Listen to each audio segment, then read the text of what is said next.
CPI AP state council social media విభాగం సామాజిక మాధ్యమాల ప్రేక్షకులకు స్వాగతం సుస్వాగతం. నా పేరు షఫీ అహ్మద్. సార్ ఓబ్లేస్ గారు నమస్కారం. సార్ నమస్తే సార్. ఓబ్లేస్ గారు రాష్ట్రంలోని కరువు మండలాల్లో సిపిఐ పార్టీ, సిపిఎం పార్టీ, అదేవిధంగా వామపక్ష పార్టీలు బంద్ ప్రకటించాయి. అసలు బంద్ సందర్భంగా ఎటువంటి కార్యాచరణ రూపొందించారు? అసలు బంద్ చేపట్టడానికి అసలు కారణాలు ఏంటి? అసలు రాయలసీమ ప్రాంతంలో, పల్నాడు ప్రాంతంలో ఎటువంటి దుర్భిక్ష పరిస్థితి చోటు చేసుకున్నాయి? వీటన్నిటిపై కూడా సోషల్ మీడియా ప్రేక్షకులకు కొద్ది వివరణాత్మకంగా కూడా మీరు వివరించాలని చెప్పి కోరుతున్నాం. వాస్తవం ఏమంటే, ఒక రకంగా చెప్పాలంటే రాయలసీమ రైతు కరువుల్లో పుట్టి, కరువుల్లో పెరిగి, కరువుల్లో చనిపోతూ తన వారసులకు కరువును మిగిల్చిపోతున్నాడు. ఒకప్పుడు అప్పుల్లో పుట్టి అప్పుల్లో పెరిగినటువంటిది చదువుకునే రోజుల్లో ఉన్నటువంటి నానుడి. కానీ అది ఎందుకు వచ్చింది, అప్పులు ఎందుకు పెరుగుతున్నాయి, ఎందుకు చనిపోతున్నారు, ఎందుకు అప్పులు మిగిల్చిపోతున్నారంటే కరువుల వల్ల అనేటువంటిది రాయలసీమ ప్రాంతంలో స్పష్టంగా అర్థమవుతుంది. ఇది 1952 నుంచి ఇప్పటి వరకు వచ్చినటువంటి కరువులన్నిటినీ మనం పరిశీలిస్తే, అంటే గతంలో లేవని కాదు, గతంలో కూడా ఉండినాయి. అయితే వాటికి కొంత రెమెడీగా, పరిష్కార మార్గంగా కొంత శ్రీకృష్ణదేవరాయల కాలంలో దాదాపు 34,000 చెరువులు రాయలసీమ ప్రాంతంలో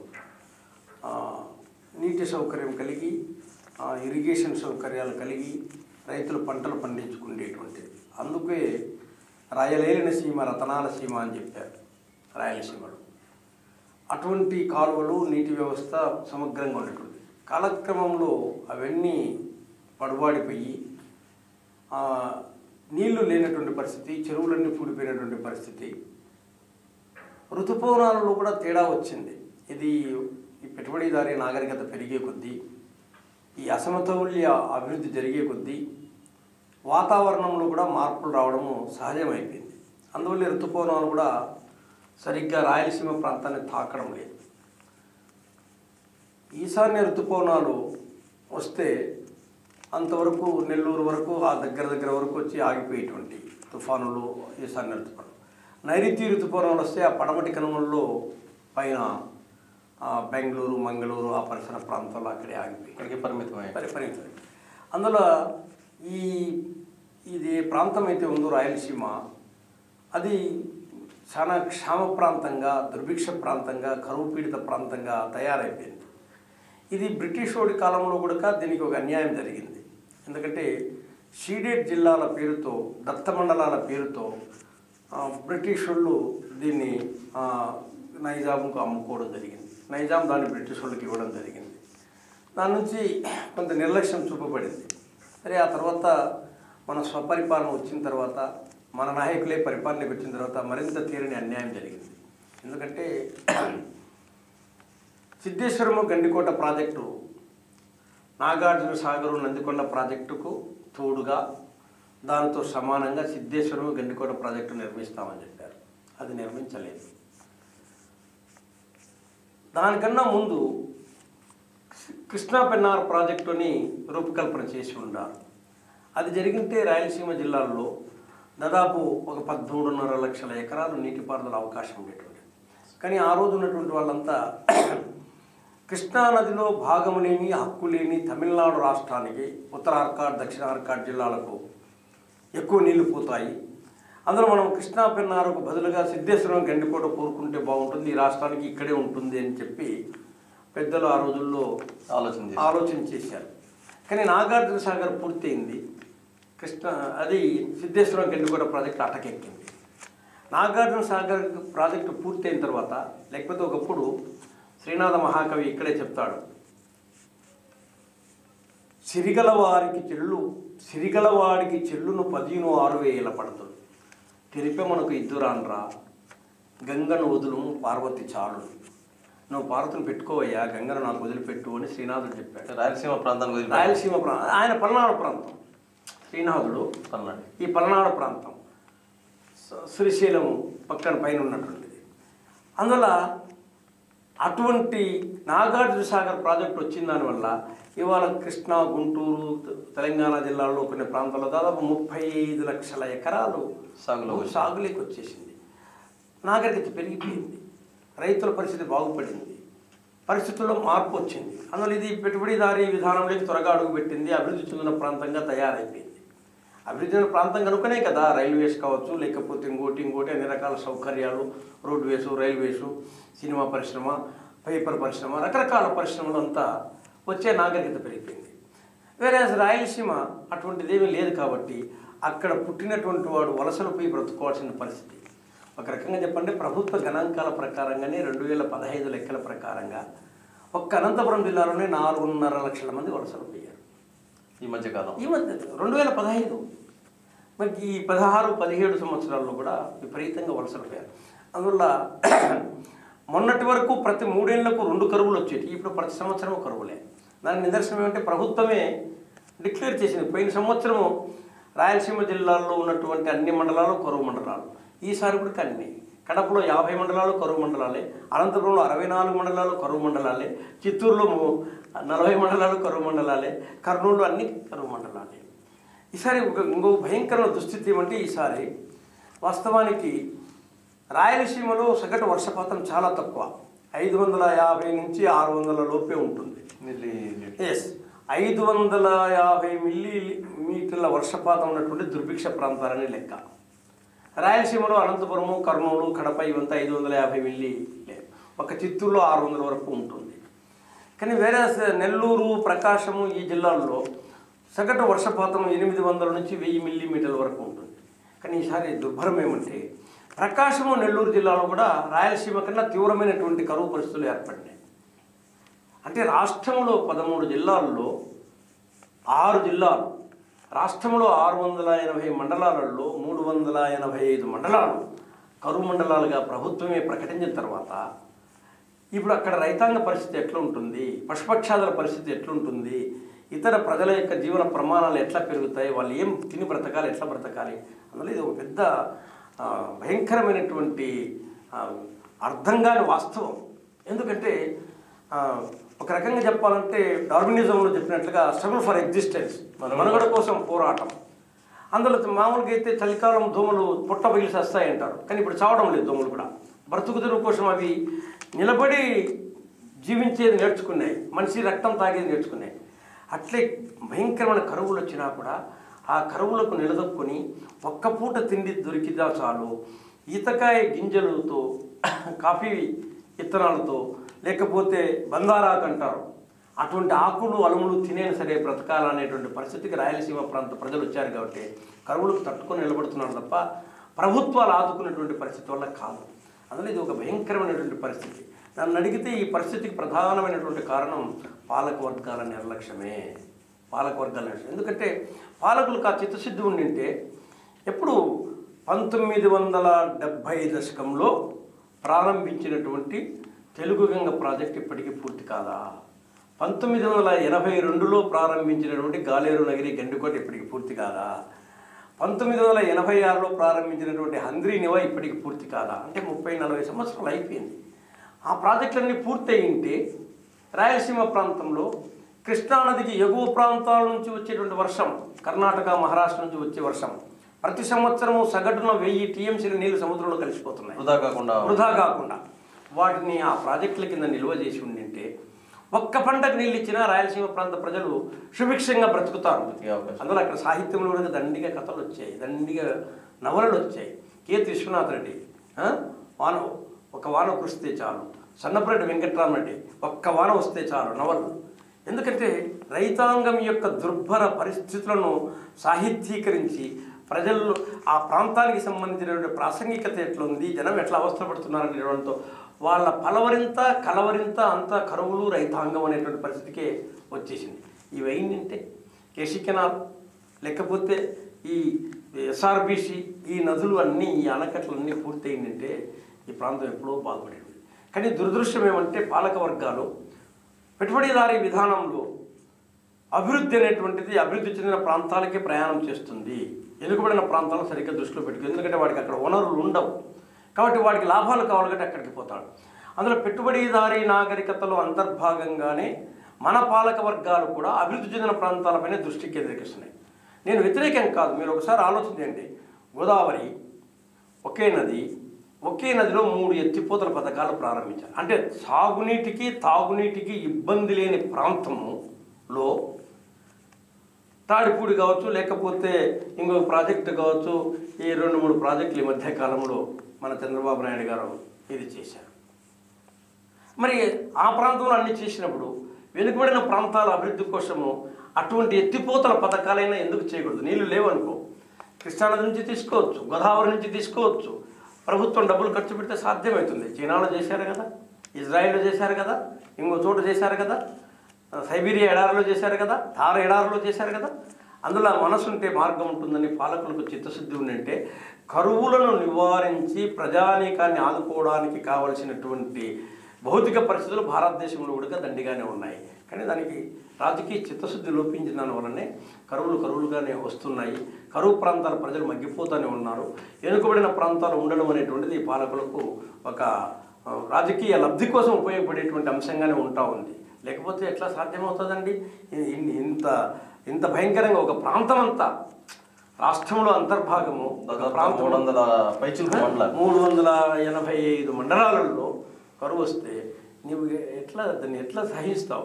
కాబట్టి కరువు ప్రాంతాలను ప్రకటించిన తర్వాత నీవు దానికి సంబంధించినటువంటి రిహాబిలిటేషన్, కరువు సహాయ కార్యక్రమాలు ఏమున్నాయి?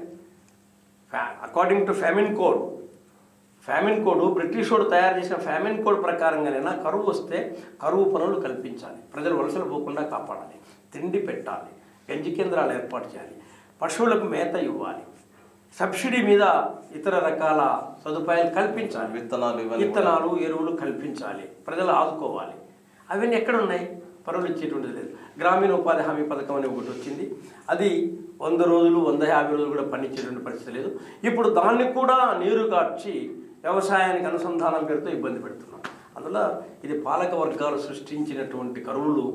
పాలక వర్గాలు కావాలని ఉద్దేశపూర్వకంగా వెనుకబడిన ప్రాంతాలను నిర్లక్ష్యం చేస్తున్నందువల్ల పదే సంభవిస్తున్నటువంటి ఆత్మహత్యలు, పదే జరుగుతున్నటువంటి వందల వేల సంఖ్యలో జరుగుతున్నట్టు వలసలు, దీన్ని నివారించడానికి ఏం చేయాలనేటువంటి ఒక పెద్ద. ఓబులేష్ గారు, మీరు చెప్పిన పరిస్థితి చాలా దుర్భిక్ష పరిస్థితి చోటు చేసుకున్నట్టు కనపడుతుంది. అదేవిధంగా ప్రభుత్వం నుంచి సహాయ చర్యలు కానీ కరువు నివారణ చర్యలు కానీ చేపట్టిన దాఖలాలు కనపడుతున్నాయి.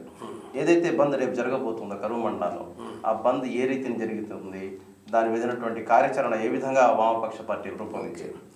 ప్రథమంలో సిపిఐ సిపిఎం 2 పార్టీలుగా ఆలోచన చేసి ఈ కరువు సమస్య పైన ఇతర పక్షాలను కూడగట్టి ఇది చేస్తే బాగుంటుందని ఆలోచనకు వచ్చాం.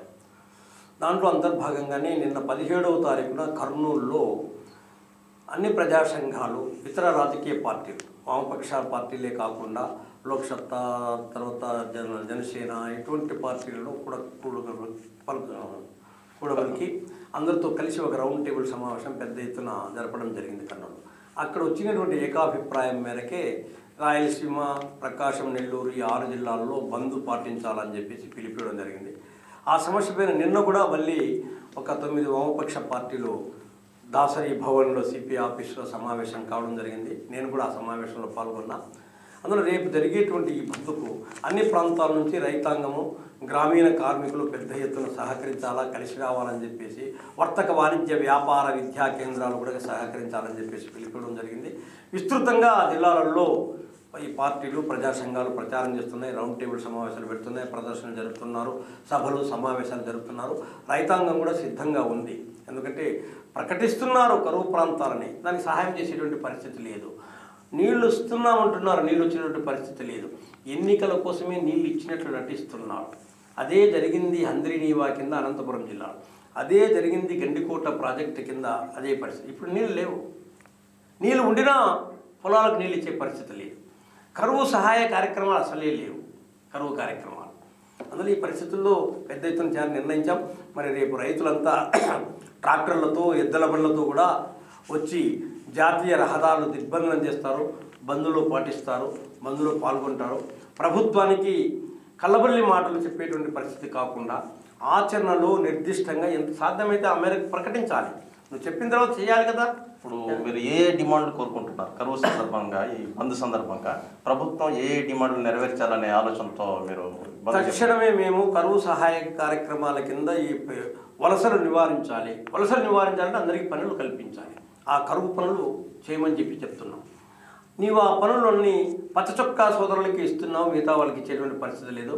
నీ గ్రామ కమిటీలు ఇంకొకటి అంత బోగసు డూపు. అందులో అట్లా కాకుండా మొత్తం ప్రజానీకానికి అందరికీ కరువు పనులు కల్పించాలి. రెండవది పశువులకు దానా ఇది చేయాలి. 3 ఈ రేషన్ కొంత ఉచితంగా కూడా ఇవ్వాలి. కరువు ప్రాంతాల్లో ఉన్న ప్రజలు ఆదుకోవడానికి వలసలు పోకుండా ఉండాలంటే నువ్వు కేజీ బియ్యం 2 రూపాయలు అంటున్నావు కదా, అవి కూడా ముగ్గిపోతున్నాయి కదా, కావాల్సినంత ధాన్యము గోడౌన్లో మగ్గిపోతూ ఉంది కదా, మరి కరువు ప్రాంతాల్లో అది ఇవ్వాలి. తర్వాత అప్పులు, బ్యాంకుల్లో అప్పులు ఉన్నారు, పంట రుణాలు బాకీ ఉన్నారు, అవన్నీ రద్దు చేయాలి, మాఫీ చేయాలి, లేదా దానికి ఏదో మారటోరియం ప్రకటించి కొత్తగా లోన్లు ఇవ్వాలి. ఇస్తే ఇప్పుడు రేపు మళ్ళీ సీజన్ వస్తే, వర్షాలు వస్తే ఏదైనా పంటలు పెట్టుకోవడానికి వీలవుతుంది. అందులో ఇటువంటి సహాయ కార్యక్రమాలు ఇవ్వాలి. ఆ ప్రాంతాల్లో ఉన్నటువంటి విద్యార్థులకు ఫీజులు మినహాయింపు ఇవ్వాలి. ఆ ప్రాంతాల్లో ఇతర చేతివృత్తుల వాళ్ళు ఉన్నారు, చాకలి, మంగలి, వడ్రంగి, రకరకాల వాళ్ళు. ఆ చేతివృత్తులన్నీ నశించిపోతున్నాయి, అడుగంటిపోతున్నాయి. అసలు రైతుకే దిక్కు లేకపోతే వాళ్ళ మీద ప్రజలకు అన్నం పెట్టాల్సిన అన్నదాతకే దిక్కు లేకపోయినప్పుడు, అది శ్రీ జయవేరులో చెప్తాడన్నమాట. చంద్రగాడ్పులు, వేడి నిప్పులు అన్నీ వృధా అయిపోతాయని చెప్పాడు. రైతు అనేవాడు నిలబడిపోతే ఈ వానమబ్బులు, చంద్రగాడ్పులు అన్నీ నిష్ఫలమైపోతాయని చెప్పాడు. రైతు అనేవాడే నిలబడిపోయిన తర్వాత భూమి అనేటువంటిదే పదును కాకుండా, పదునులో దుక్కి దున్నకుండా, ఇత్తనం వేయకుండా సాధ్యం కాకపోతే ఏం చేస్తారు? వ్యాస్ట్ ఏరియా, వేల కొద్ది ఎకరాలు అసలు ఇత్తనమే వేయలేదు, వేసిన చోట నిలువున ఎండిపోయింది. మరి ఆ రైతే బ్రతకలేని పరిస్థితి వచ్చినప్పుడు ఆ రైతు ఆధారంగా బ్రతికేటువంటి చేనేత, వడ్రంగి, కొమ్మరి సహస్ర వృత్తులు వాళ్ళు ఎట్లా బ్రతకాలి? ఎక్కడికి పోవాలి? గ్రామీణ ప్రాంతాల్లో ఉన్నారు, నమ్ముకొని వచ్చినారు, మరి వాళ్ళంతా ఎక్కడికి పోవాలి? ఓబులేష్ గారు, ఈ బంధు పిలుపుకి ప్రజల నుంచి ఎటువంటి స్పందన వస్తుంది? ప్రజల నుంచి అంటే ఇవాళ సహజంగా అనేక కార్యక్రమాల్లో ప్రజలు స్వచ్ఛందంగా అన్నింటిలో మేము ఉన్నాం పదా అని చెప్పేసి మూకుమ్మడిగా వచ్చి పాల్గొనేటువంటి పరిస్థితి లేదు. ఎందుకు లేదంటే ప్రజలను విభజిస్తున్నారు. పాలక వర్గాలు, రాజకీయ పక్షాలు విభజించి పరిపాలించే పరిస్థితికి వచ్చారు. అందువల్ల ఇది నా పార్టీ, మన పార్టీ కాదులే అని ఒకడు అంటాడు, ఇది వాళ్ళు ఏదో వాళ్ళ స్వార్థం లేని ఒకడు అంటాడు, ఇంకోడు అంటాడు. అందులో ప్రజల్లో ఎటు తేల్చుకోలేని పరిస్థితుల్లో కొంత శాతము ఈ మనం పూతన అవుతుందా అనేటువంటి ఒక నిరాశ నిస్పృహలతో ఉన్నటువంటి కొంత శాతము, అందరినీ కదిలించడానికి కావాల్సిన యంత్రాంగం లేని దాని వల్ల కదలలేని పరిస్థితులు ఉన్నటువంటి కొంత శాతం అట్లా ఉంది. కానీ ఎనీహౌ మొత్తం పైన ప్రజలందరూ కూడా ఈ కరువు సమస్య పాలక వర్గాలు కల్పించిన కరువు కాబట్టి దీని రూపం మాపిండాలనుకుంటే మాపిండొచ్చు, ఎప్పుడో చేసి ఉండొచ్చు, ఈ ప్రాజెక్ట్ అన్ని పూర్తి చేసి ఉండొచ్చు. ఇప్పటికి కూడా అవన్నీ నిలబడిపోయినాయి కాబట్టి వీళ్ళకు వల్లనే జరిగింది. కాబట్టి దీన్ని అరికట్టాలనే దాంతో ప్రజల్లో ఆ భావన ఉంది. ప్రజలు రిసీవ్ చేసుకుంటున్నారు. ఎంత శాతం వచ్చి పాల్గొంటారు కాదు కానీ ప్రజలు రిసీవ్ చేసుకుంటారు. సంపూర్ణమైన బంద్ జరుగుతుంది. ఈ 6 జిల్లాలలో సంపూర్ణమైన బంద్ జరుగుతుంది. ఇది ఒకటే కాదు, ఇవాళ రాష్ట్రంలో చంద్రబాబు నాయుడు ప్రభుత్వము అంత శ్వేతపత్రాలు ప్రకటిస్తుంది, పెద్ద బోకస్. రాష్ట్రంలో ఇక్కడ 6 జిల్లాలు తీవ్రమైన దుర్భిక్షము, కరువుతో అల్లాడిపోతున్నారు, వర్షాలు పోతున్నారు, తాగడానికి నీళ్లు లేవు, పంటలు ఎండిపోయినాయి, పంటలే వేయలేదు. ఇంకొక ప్రాంతంలో ఉత్తరాంధ్ర ప్రాంతంలో మొన్న ఏదో తిత్లీ తుఫాను, అది అయిపోయిన తర్వాత ఇప్పుడు ఫెదా తుఫాను, ఇన్ని రకాల తుఫానులు వచ్చేసి అక్కడ కూడా ప్రజలు బీభత్సం చెందుతున్నారు, ఇబ్బంది పడిపోతున్నారు. అంటే 2 ప్రాంతాల ప్రజానీకం మెజారిటీ రాష్ట్రంలో 80% of the population are in crisis. ఇంత ఇబ్బందులు ఉంటే చంద్రబాబు నాయుడు నా పరిపాలనలో అందరూ సుభిక్షంగా ఉండాలని చెప్తా అంటే ఇది ఎట్లా ఉంటుంది? అందువల్ల ప్రజల్లో సానుకూలత ఉంది, ప్రజలు స్పందిస్తున్నారు, ప్రజలు బంధులో పెద్ద ఎత్తున పాల్గొంటారు. ఓబులేష్ గారికి ధన్యవాదాలు, నమస్కారం. నమస్తే. రాయలసీమ ప్రాంతంలో కరువు పరిస్థితులపై ఓబులేష్ గారు చక్కటి వివరణ ఇచ్చారు. అదేవిధంగా అసలు కరువు కారణాలు ఏంటి, అసలు గతంలో కరువు పరిస్థితులు ఎలా ఉన్నాయి, అసలు రాయలసీమ పల్నాడు ప్రాంతం ఏ విధంగా సుభిక్షంగా ఉంది, పాలకులు ఏ విధంగా నిర్లక్ష్యం వల్ల ఈ ప్రాంతాన్ని అసలు కరువు ప్రాంతంగా చేశారు అనే దాని మీద చాలా వివరణ ఇచ్చారు.